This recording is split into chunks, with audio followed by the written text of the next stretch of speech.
Aibtu Kelvin Marley turun tangan, anak buah bandar narkoba dalam penyerangan polisi disergap. Polisi akhirnya menangkap satu dari puluhan pelaku penyerangan dan pengeroyokan polisi Polsek Ulu Musi, Polres Empat Lawang pada Rabu 12 Juli lalu. Proses penangkapan satu pelaku penyerangan polisi dilakukan di dalam hutan kawasan Ulu Musi, Kabupaten Empat Lawang. Hal itu terungkap dalam akun Instagram Aibtu Kelvin Marley, Kepala Tim Unit 1 Jatan Ras Ditreskrimum Polda Sumsel. Dalam video itu menampilkan para polisi menyusuri jalan menggunakan mobil, kemudian melanjutkan perjalanan dengan berjalan kaki.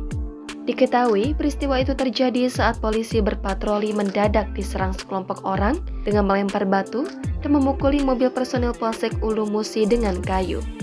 Sebelum melancarkan aksinya, seorang di antaranya berteriak, "Gara-gara kau, pasien kami sepi."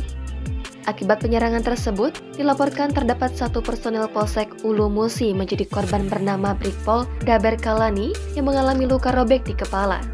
Kapolres Empat Lawang melalui Kasat Reskrim AKP M. Thohirin menyampaikan satu pelaku yang ditangkap bernama Marzuki ditangkap pada Sabtu 22 Juli 2023. Penangkapan terhadap pelaku tindak pidana pengeroyokan terhadap orang atau benda atas nama Marzuki oleh tim gabungan Jatan Ras Polda Sumsel, Satreskrim dan Satres Narkoba Polres Empat Lawang. Penangkapan ini bermula dari informasi masyarakat akan keberadaan tersangka, katanya pada Minggu 23 Juli. Diketahui penyerangan dan pengeroyokan anggota Polsek Ulu Musi yang sedang patroli ini dilakukan atas perintah pelaku dengan inisial D yang diduga merupakan bandar narkoba. Dia merasa terusik akan keberadaan 5 personel Polsek Ulu Musi yang melakukan patroli sebab pembeli narkoba atau pelanggannya jadi sepi. Saat diinterogasi, usai diamankan oleh polisi, Marzuki mengakui perbuatannya yang ikut melakukan penyerangan dan pengeroyokan terhadap polisi.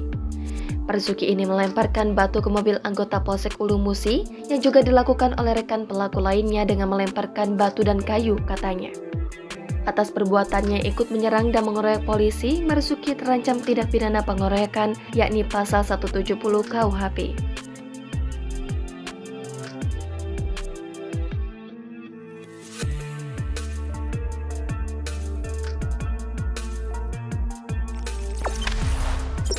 Jangan lupa subscribe, share, komen, dan like ya!